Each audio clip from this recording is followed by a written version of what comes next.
Shalom, salam damai sejahtera bagi kita semua. Dimanapun kita berada, kami berharap kita dalam keadaan sehat dan merasakan sukacita yang datangnya daripada Tuhan.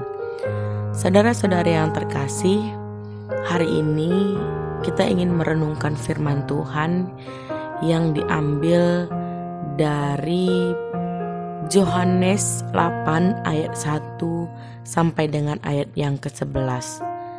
Firman Tuhan hari ini berbicara tentang kisah Yesus yang dijebak oleh orang-orang Farisi ketika ada seorang perempuan yang kedapatan melakukan perzinahan. Saudara-saudari yang terkasih, dalam Alkitab, dalam kisah ini dituliskan bahwa Yesus sedang pergi ke Bukit Zaitun, dan pada pagi harinya dia sudah berada lagi di Bait Allah.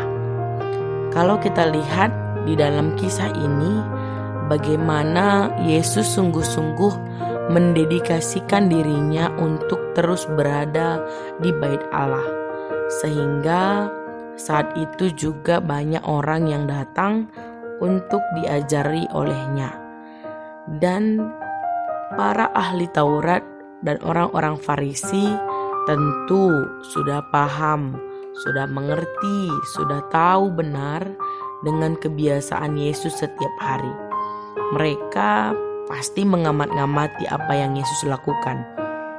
Hal ini mereka lakukan bukan seperti seorang fans terhadap idolanya, tetapi karena mereka ingin sekali menyalahkan Yesus untuk segala sesuatu yang dia lakukan ataupun yang dia ucapkan.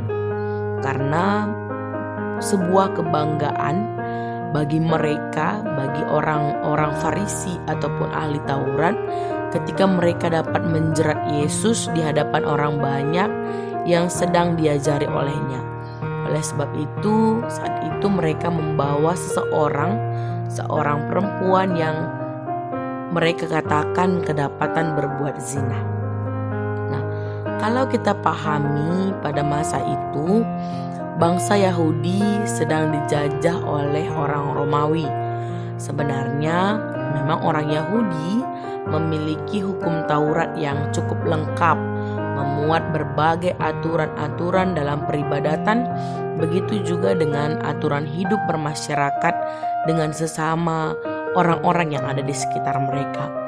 Nah, ketika bangsa Yahudi mereka merdeka, mereka dapat dengan mudah melakukan hukum-hukum Taurat sesuai dengan apa yang mereka perlukan. Tapi ketika mereka ditaklukkan oleh Romawi, mereka tidak bisa sesuka hati mereka dalam menerapkan hukum Taurat, sebab mereka akan berhadapan juga dengan aturan-aturan orang-orang Romawi yang juga memiliki hukum dan aturan mereka sendiri.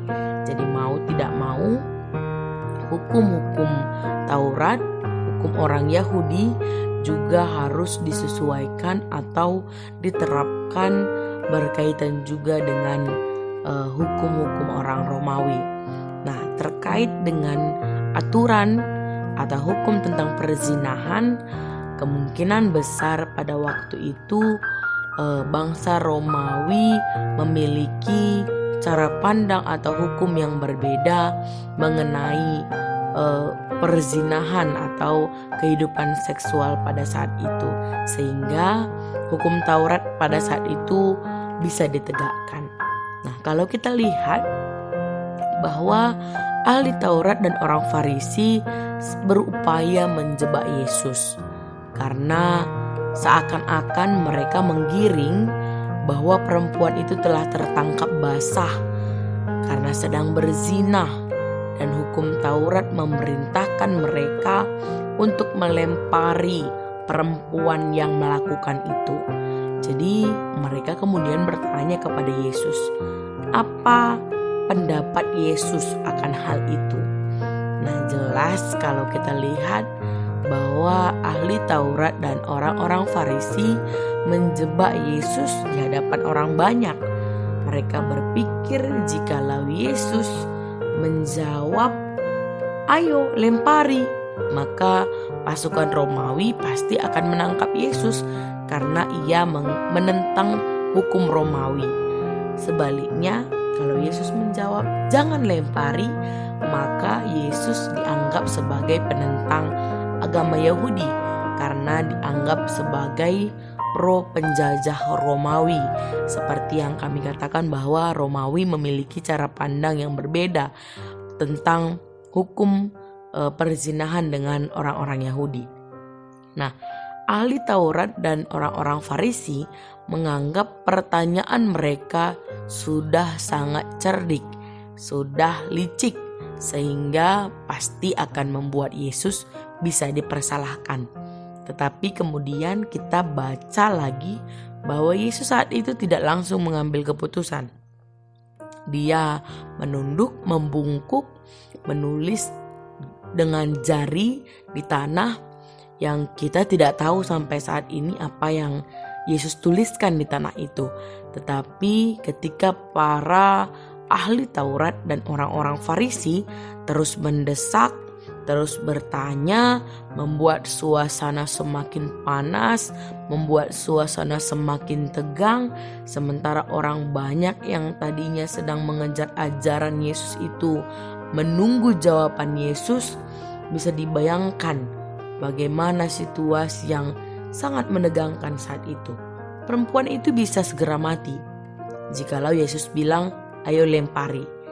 Ia juga belum tentu selamat jika Yesus berkata, "Jangan lempari." Karena bisa saja setelah Yesus ditangkap oleh pasukan Romawi, ia juga akan menerima hukuman dari orang-orang Yahudi, khususnya ahli Taurat dan orang Farisi. Jadi kita ingat bahwa bagaimana hukum Romawi sangat ketat. Stefanus saja bisa tetap mati dirajam, dilempari batu oleh orang-orang Yahudi tanpa ada pasukan Romawi yang bisa menghentikannya. Nah, oleh karena itu menarik kita lihat bahwa jawaban Yesus tidak seperti apa yang ahli Taurat dan orang-orang Farisi pikirkan. Dia mengatakan, "Barang siapa di antara kamu tidak berdosa, hendaklah ia yang pertama melemparkan batu kepada perempuan itu." Dan setelah berkata, Tuhan Yesus kembali membungkuk dan menulis di tanah. Jawaban itu tidak membenarkan hukum Taurat dan tidak juga mendukung hukum Taurat. Artinya, apa yang dipikirkan oleh orang Farisi ataupun ahli Taurat tidaklah dilakukan oleh Yesus, tidaklah terprediksi jawaban Yesus pada saat itu.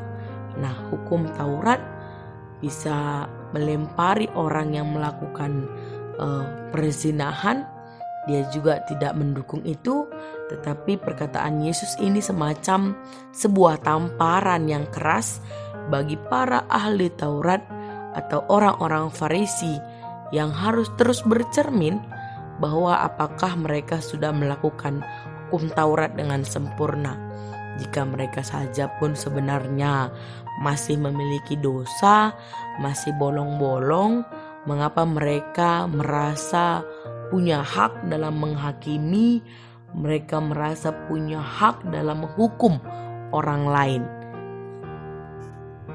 Artinya, ketika mereka berani untuk menghukum perempuan yang berzina itu, mereka juga harus berani dihukum atas bolong-bolong ataupun kelalaian mereka, atas perlakuan mereka mematuhi hukum Taurat dengan sempurna.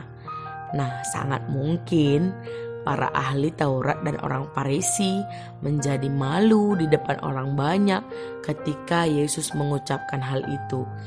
Jika sampai ada para ahli Taurat atau orang Farisi melemparkan batu, pastilah seluruh orang banyak itu akan melihat hidup orang yang melempar batu itu.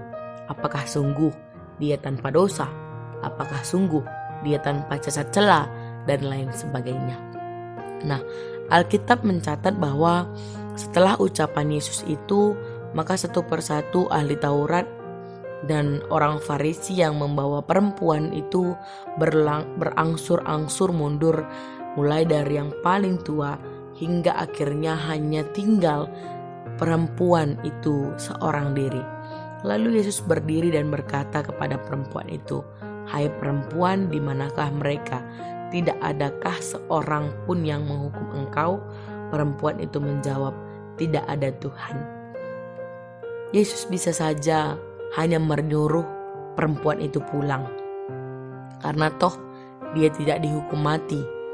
Tapi Yesus juga ingin perempuan ini mengalami pertobatan, sehingga hukuman yang sebenarnya dalam tanda kutip, teguran yang sebenarnya, pendisiplinan yang sebenarnya ada di kata-kata Yesus yang mengatakan, "Aku pun tidak menghukum engkau, pergilah dan jangan berbuat dosa lagi mulai dari sekarang."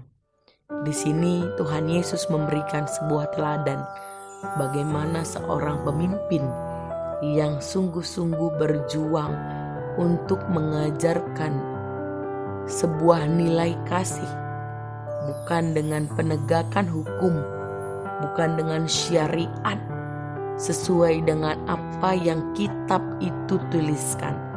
Tapi Yesus menunjukkan bahwa jauh lebih penting adalah pertobatan dari mereka yang berdosa.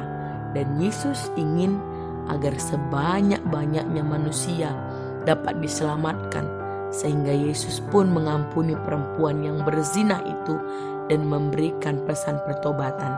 Seharusnya perempuan itu benar-benar bertobat dari dosa-dosanya.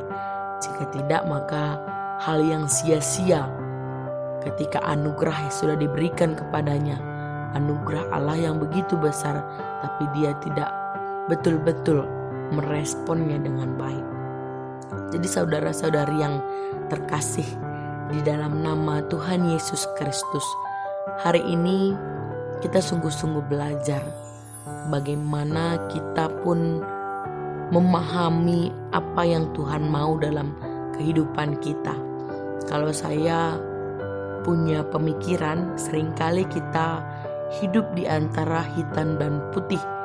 Artinya banyak orang yang berpikir bahwa ya hitam itu pasti lawannya putih. Putih yang baik, hitam yang buruk gitu.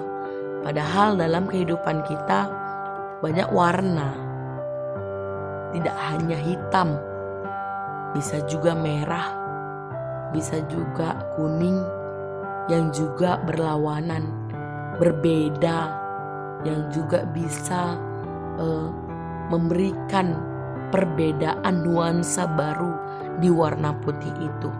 Belum tentu itu lawan, belum tentu itu salah, mungkin karena berbeda sehingga sepertinya asing bagi kita.